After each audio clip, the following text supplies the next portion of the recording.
Hello guys, welcome back to the channel. Daddy Cliff here. Today we will be making a brief stop in Australia where there is an international postgraduate research award for those who want to do either a master or a PhD in Australia, and this is precisely at University of New England. Yeah, they have a great opportunity for international students. But first, let's begin by looking at the dates. The first opening date was in February and it ended on the 31st of March, but another one is coming from the 14th of August right up to the 29th of September 2023, which means you still have enough time to get your documents ready, because like I said, it is a postgraduate research award scholarship, which means you will be very much involved with research. Yeah, you will be very much involved with research, which means you will be working closely with your supervisor, your professor, who will be taking you through your research, who will be coordinating your research project with you together, which means you have to start making that contact. Now let's look at some important details about this scholarship. It says the University of New England International Postgraduate Research Award scholarship is offered to top quality international candidates who wish to enroll in a research degree at University of New England. It has 4 important points here. The first one here, it says the scholarship is available to outstanding applicants who wish to enroll in a postgraduate research degree at the University of New England as full-time higher degree research candidate. The second one is provides an annual stipend, course tuition fee, and single standard overseas health insurance for candidates only. So once you succeed, you would have access to an annual stipend which will be paid on a monthly basis, tuition fee, and they'll pay your insurance. They say the awards are for a maximum duration of 2 years for a research master's degree or 3 years for a doctorate degree. And then lastly, applicants are assessed on academic merits and research potential. Like I said, your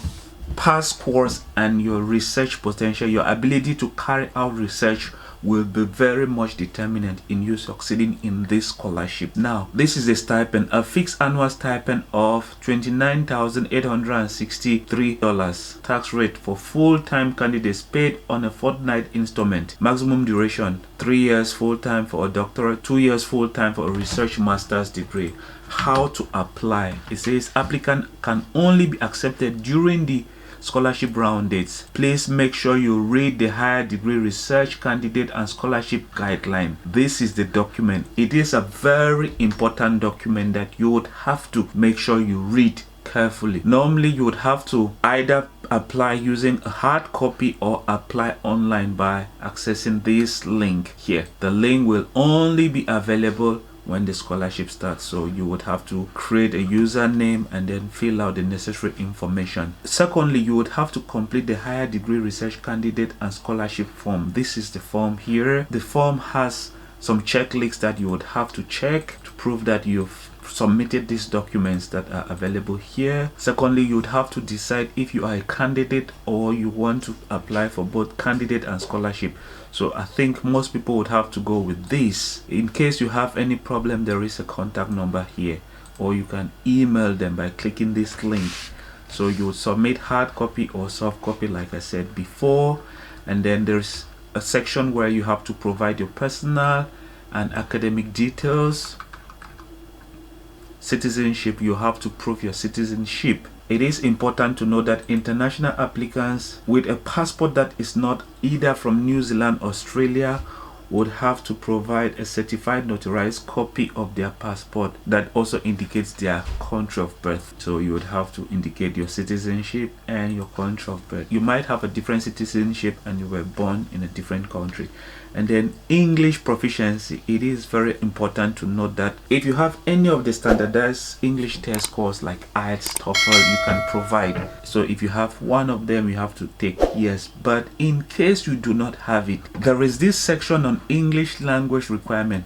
If you satisfy B, satisfactory completion within 5 years of the date of application for admission into University of New England of at least 1 year of full-time or equivalent full-time study at a senior secondary, post-secondary or tertiary level in a country in which English is the primary official language or co-official language, and in which English was the sole medium of instruction and assessment for the particular period of study claimed. Or this simply says that if you studied in the past 5 years in the country that use English as their official language, or maybe use English as a second language, but in the university where you studied, English was the sole medium of instruction, if you have documents that can prove that English was used as the official language of instruction during your studies, provide that document. But it should be within a 5-year period from the time that you're applying into University of New England. So for example, we are in 2023. That will mean you would have to provide a document from 2018 present. Now this is the most important part about this application: supervision statement of support. It says all applicants must submit a statement of support from their principal supervisor. The university will not request a report on your behalf. Like I said, this is a research scholarship, which means you would have to work hand in hand with a potential supervisor. That is to say, in the University of New England, you would have to make contact with one of the professors in the department where you want to enroll, or in the major that you want to study. You have to get into their professors or supervisor database and look for a professor who is in a research field that is of interest to you, that is your research interest aligns with his. Get in contact with them, talk to them about your intention, your desire to study in the university. You would have to let him know your future research topic, what you would want to research on in the future. Then you guys can like talk about it, and then if he feels like it is in an area that he is equally interested, or it is in his area of research, then maybe he might decide to take you as his future student. So it says here the statement should be no more than 500 words and should outline alignments of the applicant's research proposal with the school research priority and provide a clear indication of the level of support of the student's project. It is very important for you to take note of the fact that it should be at least 500 words, and then it should also align with the school's priority and the level of support that you would get from your future supervisor. And then lastly, they said there is no specific form for the statement of support, and it can be submitted directly to the graduate research school by the supervisor via email to graduate school, or may be supplied by the supervisor to the student for attachment to his application. So it can either be sent to the graduate school by email by your professor, or supplied by your supervisor also to the student for attachment to his application, which means the professor can send it directly, or the professor can give it to the students and the student will attach it with the accompanying documents that will be used for application. And then another important document, these are key documents as far as admission into any university is concerned: your ability to carry out research, and then people recommending you. People talking about you will shine a spotlight on the candidate, because this is a thing. The university does not know anything about you. The university knows only what you have provided, but the university needs to equally know you from the perspective of another individual, and that can only be somebody who has known you. Like for example, your professor when you were like maybe in high school, or maybe when you were doing your bachelor's degree. Your professor during your bachelor's degree days should be able to talk about you as a student in class. Were you a very good student? What is your ability to carry out research? Those things are very important.